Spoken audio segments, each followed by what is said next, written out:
TBS পডকাস্টে সবাইকে স্বাগতম। সঙ্গে আছি আমি রোকনুজ্জামান মনি। বারবার সতর্ক করা সত্ত্বেও বাংলাদেশে গত বছর হামের টিকার দীর্ঘমেয়াদী সংকট ছিল বলে জানিয়েছে ইউনিসেফ। সংস্থাটি বলছে 2024 সাল থেকে তারা সম্ভাব্য এই সংকট নিয়ে অন্তত 10 বার সরকারকে সতর্ক করেছে। এর পাশাপাশি 5 থেকে 6টি আনুষ্ঠানিক চিঠিও পাঠিয়েছে। কিন্তু তৎকালীন সরকার এসবের তোয়াক্কা করেনি। টিকা কার্যক্রমের অবহেলার কারণেই কি দেশে হাম পরিস্থিতির অবনতি ঘটেছে?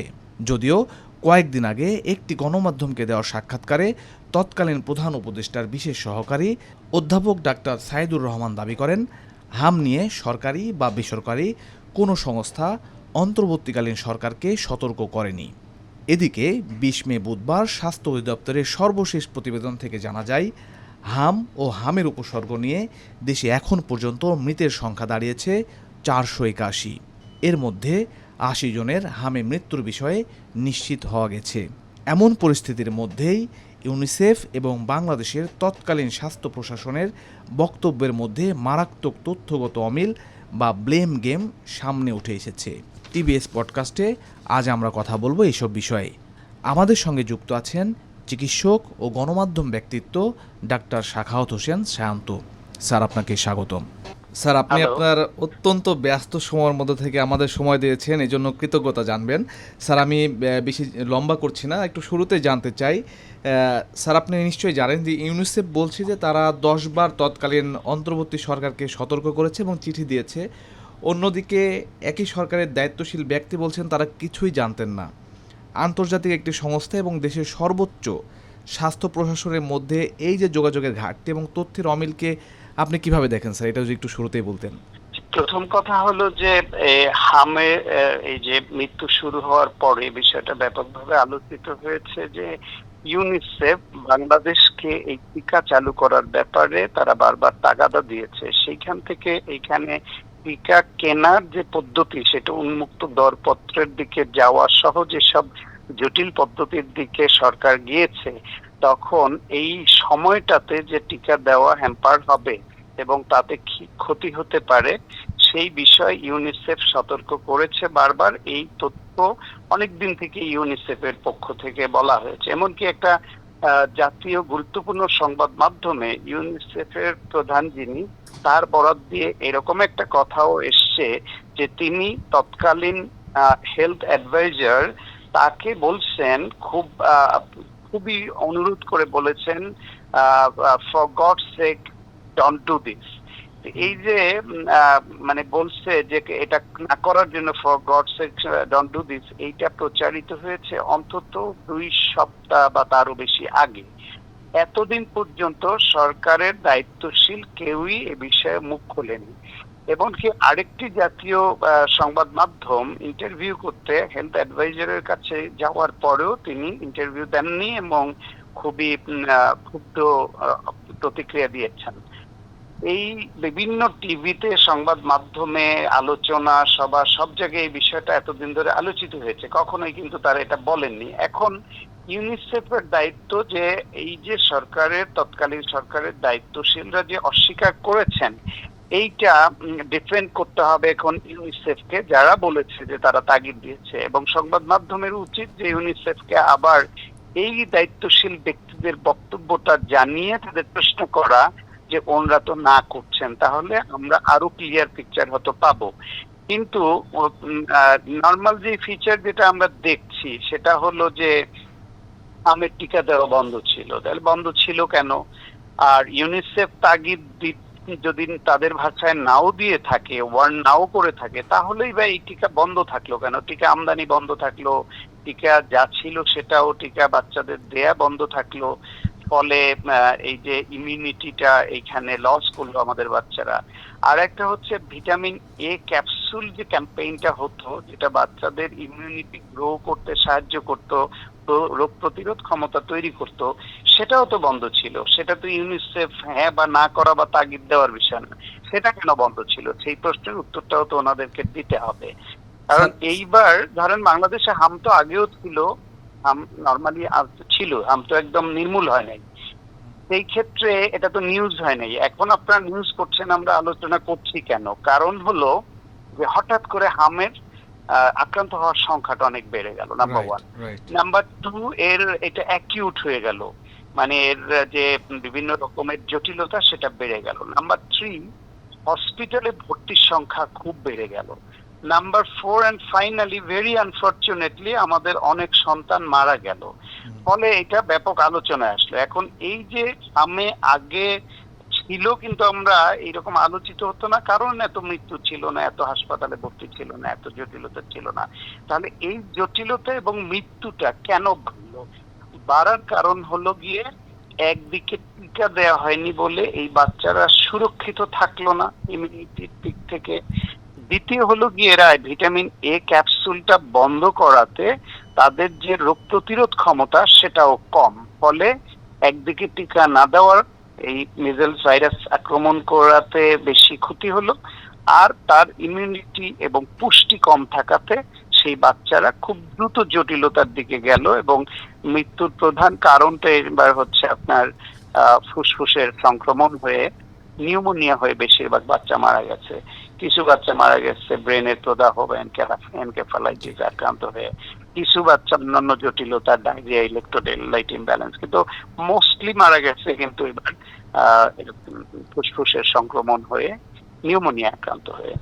সেই তাহলে এইটার পেছনে দুইটা প্রধান কারণ, একটা টিকা আর একটা হচ্ছে ভিটামিন এ ক্যাপসুল বন্ধ থাকা। টিকাও বন্ধ ছিল, এ ক্যাপসুল ক্যাম্পেইনও বন্ধ ছিল। It was their responsibility to continue the vaccination programme, অথবা এই বন্ধ ছিল যে ভিটামিন এ ক্যাপসুল খাওয়ানো বাচ্চাদের, সেটা চালু করা।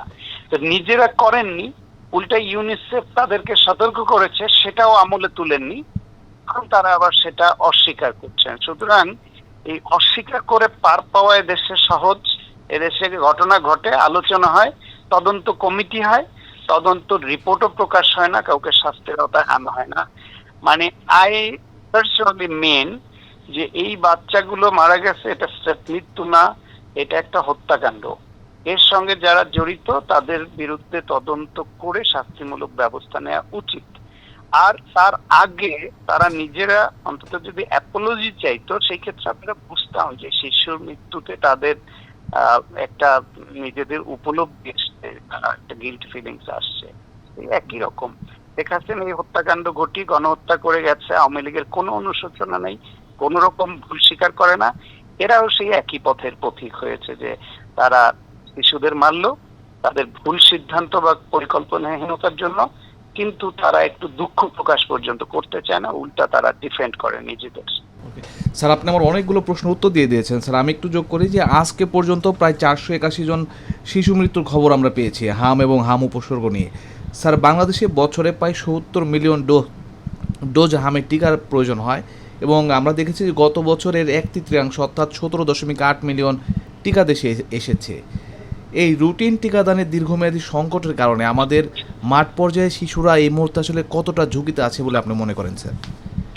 ডেফিনেটলি অনেক ঝুঁকিতে আছে, সেটা তো আমরা প্রমাণ পেলামই, যে হামে এত বাচ্চা মারা যাওয়া, এবং পৃথিবীর অন্যান্য দেশেও হাম বেড়েছে, আমেরিকায় বেড়েছে, ইউরোপীয় ইউনিয়নভুক্ত দেশগুলোতে বেড়েছে, সব জায়গায় বেড়েছে, কিন্তু মানে আক্রান্ত বাচ্চাদের মধ্যে যে কতজন আক্রান্ত, 100 জন আক্রান্ত হলে 100 জনে কতজন মানে মৃত্যুবরণ করছে বিভিন্ন দেশে, সেই রেশিও বিবেচনা করলে বাংলাদেশের শিশু মৃত্যুর হার সবচেয়ে বেশি পৃথিবীতে।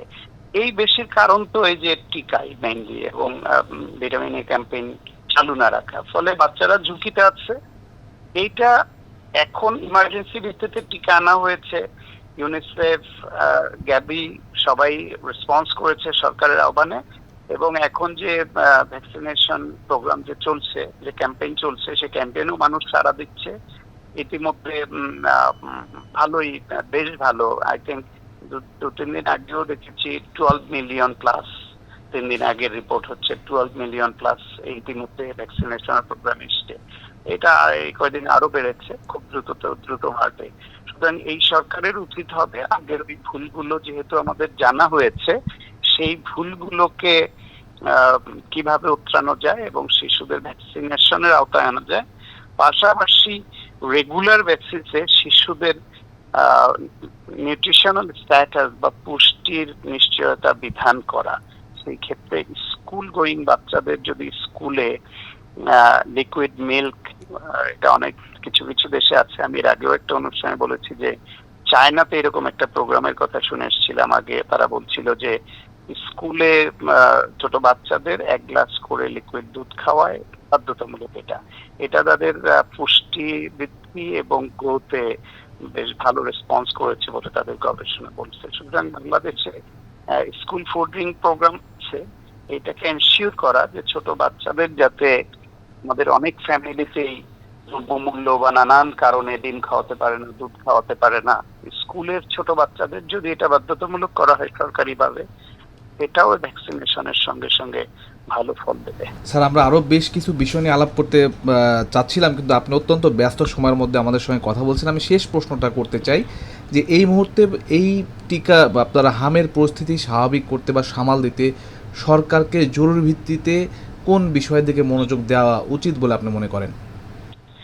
প্রথমে হইল গিয়ে এই যে শিশুদের মৃত্যু হচ্ছে, এটাকে রোধ করার জন্য যা যা করণীয় সরকার চেষ্টা করছে।